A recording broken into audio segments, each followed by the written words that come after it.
Welcome to comedy masters. എങ്ങനെയാണോ ഒരുത്തരെ വിളിച്ചു വരുന്നത്? അത് പറയാനല്ല വന്നത്. എന്താ പറ്റിയേ? അറിഞ്ഞാ? ഇല്ല, ഞാൻ അറിഞ്ഞില്ലേ? പറയട്ടാ. ഇറങ്ങി. എങ്ങനെ മോര് കുടിച്ചാ? എങ്ങനെയാണ്? എന്തോന്ന് കെട്ടിറങ്ങിയെന്നല്ലേ? കെട്ടിറങ്ങിയല്ലേ? കാട്ടാൻ ഇറങ്ങി. ഞാനും വന്നതാ. എന്തിന് ഇവിടെ എന്തെങ്കിലും കാട്ടാൻ? അണ്ണാ ഈ കൊമ്പും മറ്റേ ഇതൊക്കെയുള്ള കാട്ടാനല്ലേ? അങ്ങനെ പറ. അത് വന്ന് നിന്നെ കൊല്ലുമ്പോ നീ പോയി ഇരുന്നോ? നീ പിന്നെ ഇവിടെ നിൽക്കുന്നത്? ഞാൻ നിങ്ങളെയൊക്കെ സംരക്ഷിക്കാം.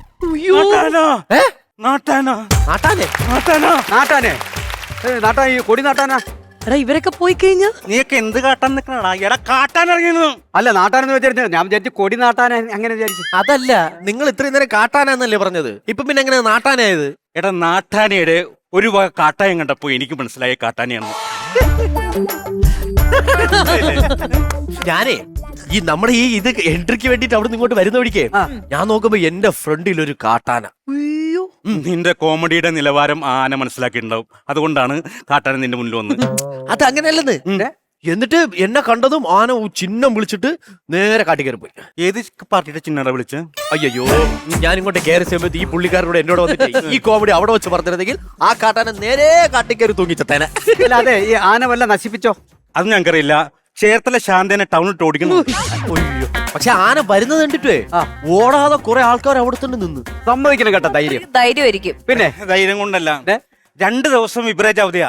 ആന കുത്തിക്കൊന്നാലും വേണ്ടില്ല, 2 അടിക്കാതെ ആൾക്കാർക്ക് നിൽക്കാൻ പറ്റില്ല. അതുകൊണ്ടാണ് അവരവിടെ നിന്ന്. അത്രക്ക് ധൈര്യശാലോ. അത്രയ്ക്ക് അതാണ് ബിവറേജിൽ ക്യൂ നിൽക്കുന്ന ആൾക്കാരുടെ ഐക്യത. മനസ്സിലായി? ആന വന്നാൽ ഒരു പുല്ലുമില്ല. മനസ്സിലായോ? അതാണ്. പിന്നെ അവിടെ നിന്ന് ഏതോ ഒരാൾ വിളിച്ച് പറയുന്നത് കേട്ട് തീ ഇട്ട് കഴിഞ്ഞ് ആന പോകുന്നു. ശരിയാണ്. അപ്പൊ തന്നെ അവിടെ ഒരു വീട് അങ്ങോട്ട് കത്തിച്ച്.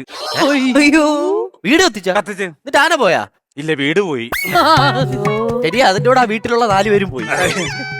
സത്യം പറഞ്ഞാലേ ഈ തീയിടേണ്ട കാര്യമൊന്നും ഇല്ലായിരുന്നു. മയക്ക് വെടി വെക്കുന്ന ഒരാളെ വിളിച്ചാൽ മതിയായിരുന്നു. ആളെ വിളിച്ചിട്ട് പക്ഷെ അവര് വന്ന വഴിക്ക് പോലീസ് അറസ്റ്റ് ചെയ്തു. അയ്യോ, അത് മയക്കുമരുന്ന് കൈവശം വെച്ചേ. അത് മാത്രമല്ല, നേരെ ഫോറസ്റ്റിൽ നിന്ന് ആളെ വിളിച്ചിട്ട് ചെണ്ട കൊട്ടിപ്പിച്ചു. അല്ല, ഈ ചെണ്ട കൊട്ടി ആന പോവോ? ചെണ്ട കൊട്ടിപ്പോ ആന നിന്ന് തുള്ളി ഇങ്ങനെ. പിന്നെ ഈ കാട്ടാനയും ഓടിക്കാൻ വേണ്ടി ഒരു നാട്ടാനെയും ഞങ്ങൾ ഇറക്കി. ഇറക്കഴിഞ്ഞപ്പോ കാട്ടാനും നാട്ടാനും കൂടെ ടേപ്പായിട്ട് ഒരു കശപിശ. ഞാൻ നിന്നിട്ടൊരു അടി. ആന അടിച്ചല്ല, അപ്പൊ നിന്നൊരു ഫുൾ അടിച്ചു. അവിടെ നിന്ന് ടെൻഷൻ അടിച്ചിട്ട് എനിക്ക് നിൽക്കാൻ പറ്റില്ല. ആണോ? അല്ല, എന്താ ടെൻഷൻ? എന്താ? എന്റെ മകളുടെ കല്യാണം മുടങ്ങിടാ. എങ്ങനെ മുടങ്ങി? ഇങ്ങനെ മുടങ്ങിയ വേറൊന്നുമില്ല. ഈ കല്യാണ വീട്ടില് മദ്യപാനികൾ കൂടി ഭയങ്കര വിഷയം ഉണ്ടാക്കുമല്ലോ. അപ്പൊ ഞാൻ എന്റെ മകളുടെ കല്യാണ ലെറ്ററില് മദ്യപാനികൾ ആരും തന്നെ എന്റെ കല്യാണം വിട്ട് വരരുതെന്ന് പറഞ്ഞ് എഴുതിയിട്ട്. നല്ല കാര്യമല്ലേ? നല്ല കാര്യം. നമ്മളെ ഇന്നത്തെ മാതൃകയാണത്. അങ്ങനെ അത് എഴുതിയിടണം. പക്ഷെ ചെറുക്കം വന്നില്ലടാ. ചെറുക്കം വന്നില്ല. ഞാൻ ചോദിക്കാൻ വേണ്ടി നേരെ ചെറുക്കന്റെ വീട്ടിൽ ചെന്നപ്പോ ചെറുക്കന്റെ അച്ഛൻ എന്റെ കർണക്കുട്ടിക്ക് അച്ഛടി. എന്തിന്? എന്റെ കണ്ണീന്ന് ചെമ്പീച്ച പറഞ്ഞടാ. ചെമ്പീച്ചല്ലോ, നമ്മുടെ നാട്ടിലത് പൊന്നീച്ചയാണല്ലോ.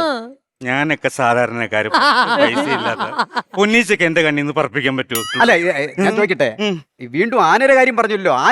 ആന എന്ത് ചെയ്തു? അറിയില്ലേ?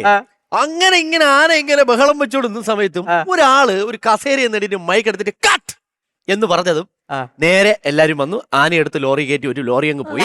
എന്നിട്ട് നേരെ 2 പേര് വന്നിട്ട് ഞങ്ങളെ 2 പേരെയും വിളിച്ചിട്ട് പറഞ്ഞു, നിങ്ങളുടെ അഭിനയം സൂപ്പർ ആയിരുന്നു പറഞ്ഞിട്ട് എനിക്ക് 500 രൂപയും പുള്ളിക്ക് 750 രൂപയും കൊടുത്തു. എന്താ ഒരാൾക്ക് 500, ഒരാൾക്ക് 750? പുള്ളി കുറച്ച് കൂടുതൽ അഭിനയിച്ചു. അതെ, അപ്പൊ ഓവർ ആക്ടിങ് ആണ്. ഇല്ല, ഒരു കാര്യം ചോദിച്ചിട്ടേ, ഷൂട്ടിംഗ് കള്ളു കുടിക്കാതെ കള്ളു കുടിച്ചതായിട്ട് അഭിനയിച്ച എന്റെ അഭിനയം എങ്ങനെയുണ്ട്? അല്ലല്ല, അത് സത്യം കേട്ടോ. കള്ളു കുടിക്കാതെ കള്ളു കുടിയാനായിട്ട് പുള്ളി അഭിനയിച്ചത് ഗംഭീരമായിരുന്നു. പക്ഷെ എനിക്ക് ഒരു ഇതുണ്ട്, നമ്മൾ എല്ലാവരോടും നമ്മൾ കലാകാരന്മാര് മദ്യപിച്ച് കലാപ്രവർത്തനങ്ങളിൽ ഏർപ്പെടരുത്. അത് വേദിയിലായാലും അത് ക്യാമറയുടെ ഫ്രണ്ടിൽ എവിടെയാണെങ്കിലും മദ്യപിച്ചുകൊണ്ട് നമ്മുടെ തൊഴിലാണ്, അന്നമാണ്. അതുകൊണ്ട് നമ്മൾ ഒരിക്കലും മദ്യപിച്ച് കലാപ്രവർത്തനത്തിൽ ഏർപ്പെടാനേ പാടില്ല.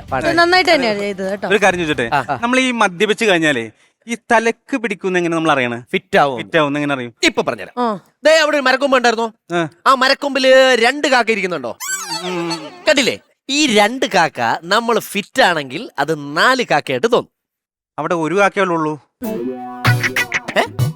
നിങ്ങൾക്ക് തെറ്റിപ്പോയി. പറഞ്ഞു കൊടുക്ക്. 8 കാക്കയുണ്ട്. ഓവർ നീ നോക്കടാ, നിനക്ക് കാണത്തില്ല, അല്ലേലും കണ്ണില്ലല്ലോ. അത് മൈനയാണ് ഗൈസ്, കാക്കയല്ല. അയ്യോ ഓവർ എന്തോ ഏജ് ഓവർ.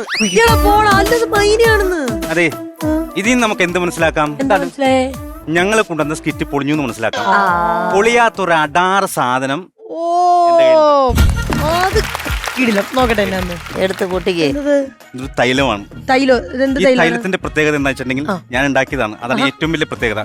ഈ തൈലം വെച്ചിട്ടുണ്ടെങ്കിൽ നമ്മൾ തലയിൽ പുരട്ടിയാൽ മുടി വളരും, ഓ മീശയിൽ പുരട്ടിയാൽ മീശ വളരും, അതെയോ? താടി പുരട്ടിയാൽ താടി വരും. ആഹാ.